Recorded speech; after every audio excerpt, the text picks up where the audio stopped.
Welcome back, learners. We're thrilled to have you back for another engaging session of Global English Competitiveness. Today we're progressing to the third part of this unit, 7C, reviewing the essential book details. Prepare your pen and paper as we embark on a journey to discovering the essential details in books.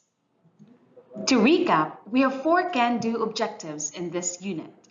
First, to describe one's favorite book. Second, to create descriptions of story characters. Third, to review essential book details. And fourth, to critique the writing style of the author. As you can remember, we have already covered our first 2 can-do objectives. You already learned how to describe your favorite book. And in the previous lesson, you created descriptions of story characters. Now let's proceed with our third can-do objective, to review essential book details.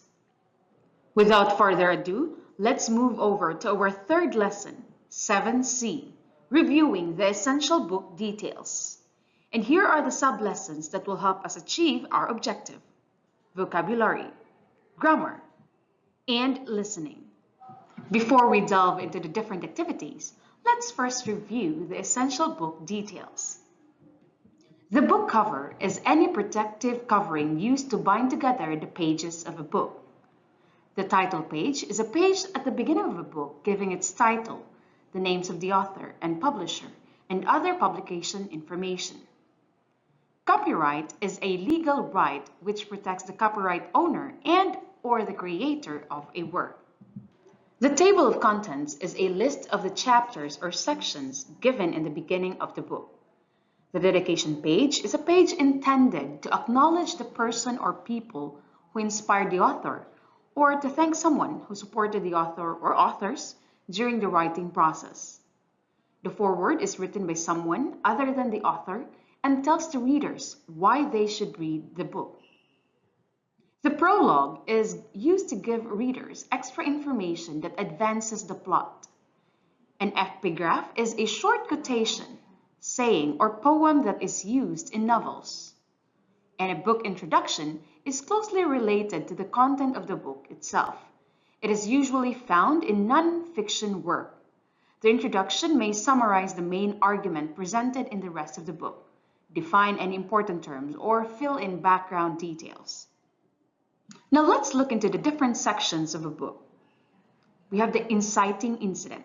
It is an episode, plot point, or event that hooks the reader into the story. Act structure. The 3 acts represent the beginning, middle, and end of a story. The first act is called the setup, the second being the confrontation, and the last being the resolution. First lap is the moment in our story when everything that our hero has gained is lost in one swift action. Second slap is placed shortly after your readers have gained hope in your character's ability to succeed in whatever their goal is. The idea behind this is to hook your readers again and to let them know that it is not all smooth sailing for your characters throughout the rest of the book. The climax is the point of highest dramatic tension or major turning point in the action. The acknowledgement section is where you recognize and thank everyone who helped you with your book. The author's biography provides a quick and concise overview of the author and the writing. Synopsis includes a brief summary of your story's main plot, subplots, and the ending, a few character descriptions, and an overview of your major themes. Now that you have learned the essential parts of a book, let's practice your vocabulary skills. Match the following descriptions to the corresponding parts of the book found in the box. Pause the video and answer items number 1 to 5.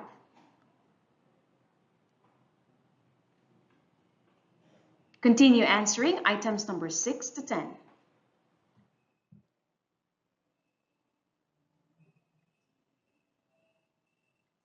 Here are the correct answers.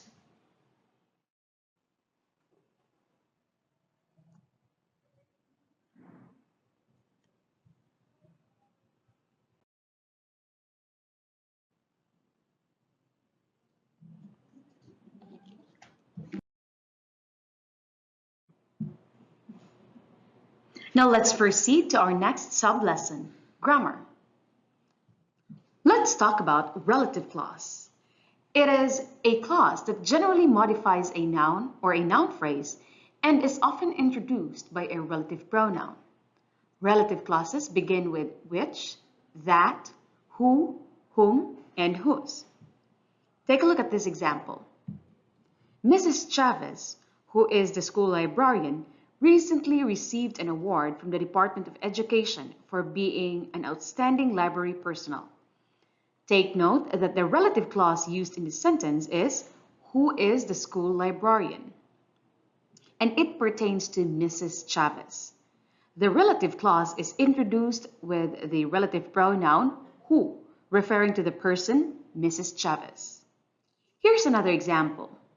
The story which I have been reading is about the people suffering during the First World War. The relative clause used in the sentence is which I have been reading, and it is introduced by the pronoun, relative pronoun, which, referring to the story. Now that you have understood about relative clauses, let's do an activity. Write down the relative clauses found in the following sentences. For example, Anthony, who is my cousin, recently purchased a classic book like those in the institution's library in an auction last week. Now all you have to do is to write down the relative clause. In this example, it's who is my cousin. Now pause the video and answer items number 1 to 5.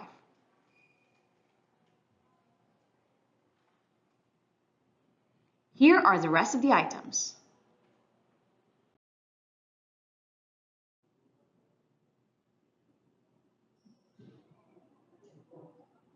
Now here are the correct answers.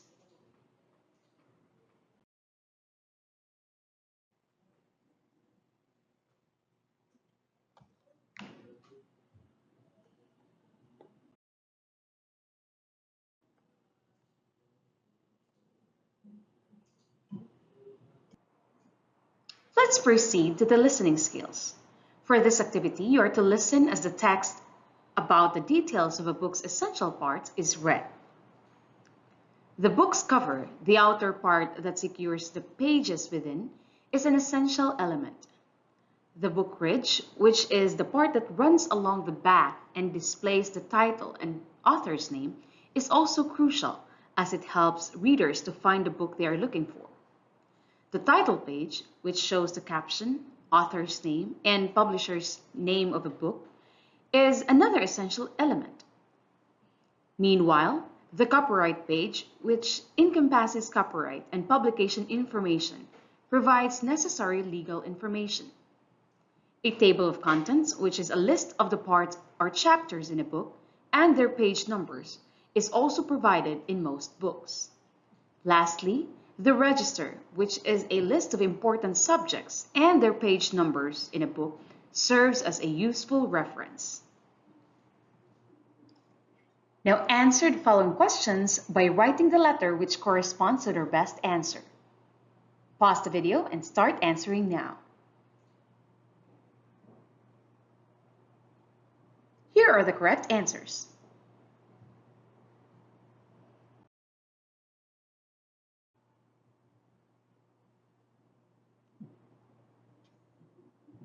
And with that, we have covered our third can-do objective, which is to review essential book details. In this lesson, we learned about the essential parts of a book. We identified relative clauses in sentences. We also listened to a text on the details of essential book parts. I hope you found this lesson as enriching as I did. Unit 7C wraps up here. I look forward to our next engaging session in the upcoming lesson.